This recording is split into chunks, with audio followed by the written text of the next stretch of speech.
Daarnaast blijkt uit onderzoek dat antisemitisme en homofoob geweld welig tieren onder Marokkanen. De legitimatie voor deze ellende, de islam. Verzoekt de regering haar angstige en politiek correcte houding ten aanzien van de islam te laten varen en de negatieve invloed van deze kwaadaardige ideologie die moet worden tegengegaan, verzoekt de regering de islam zoveel mogelijk uit Nederland te bannen en gaat over tot de orde van de dag. That was me back then. This is me now. I'm no longer a member of the far right. Ironically, the thing that made me join the far right is the same thing that made me leave. It was Islam. And this is my story.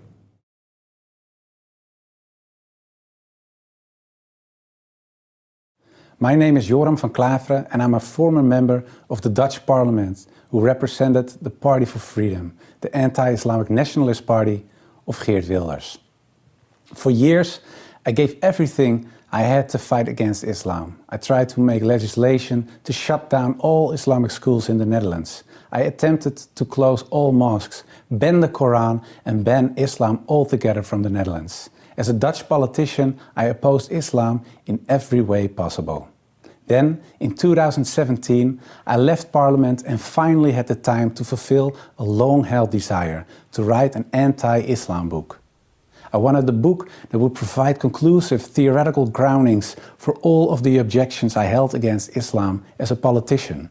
My book would settle the dispute about Islam with a clear conclusion. Islam is a danger to Europe, to America, to the West and actually to the whole wide world.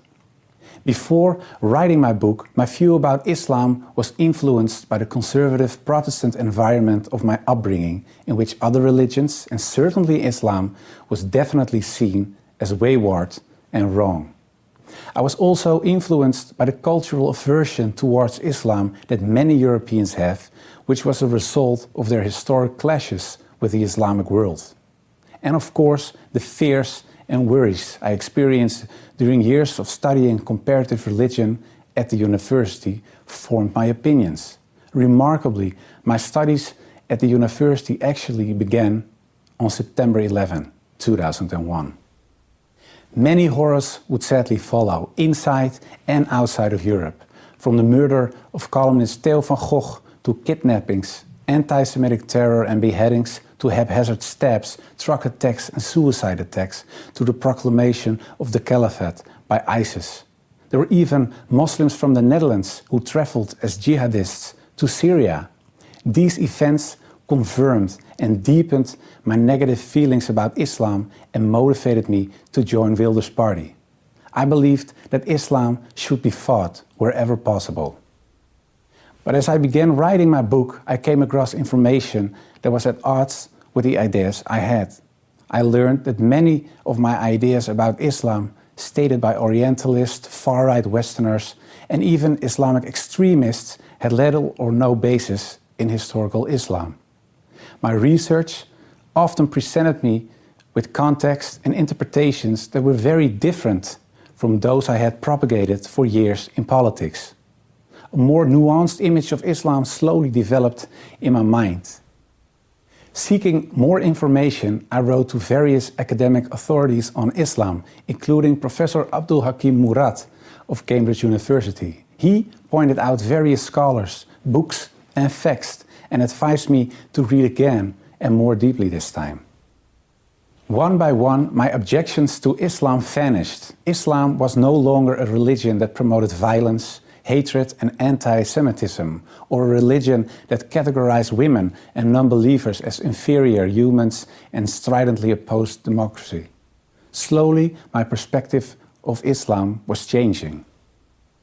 I also received surprisingly satisfying Islamic answers to my existing Christian questions about specific dogmas, such as the Trinity, the sacrifice of Christ, and original sin. All that I was learning about Islam influenced my work on the book in such a way that it began to take on the character of a personal search for God. During this search, the person of Prophet Muhammad raised the most questions with me. Who was this man? A deceiver, an antichrist, or was he truly, as Muslims believe, the last prophet of God? I started to read again about his life, but now without the previous biases I had. And I saw a more than special man, a man with almost supernatural patience, care, love, guidance, and above all, dedication to his God and to his mission for justice. The arguments against his person and against his prophethood disappeared as I made a comparison with Old Testament prophets. In fact, I now understood what the 19th century historian Thomas Carlyle meant when he wrote, "The lies which well-meaning zeal has heaped around this man Muhammad are disgraceful to ourselves only." Like all radical ideologies, the far right is toxic too. It presents a reality that strips away all nuance. It answers real problems with lies, and it fights against a religion, Islam, that is not the enemy.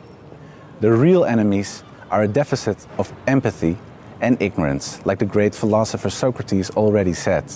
So let us read, study and learn. Extremism is not the answer. My name is Joram van Klaveren for the Emir Stein Center.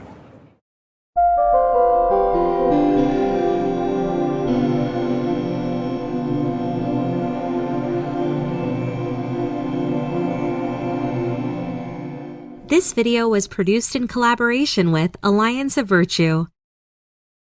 This audio has been prepared by theclearevidence.org.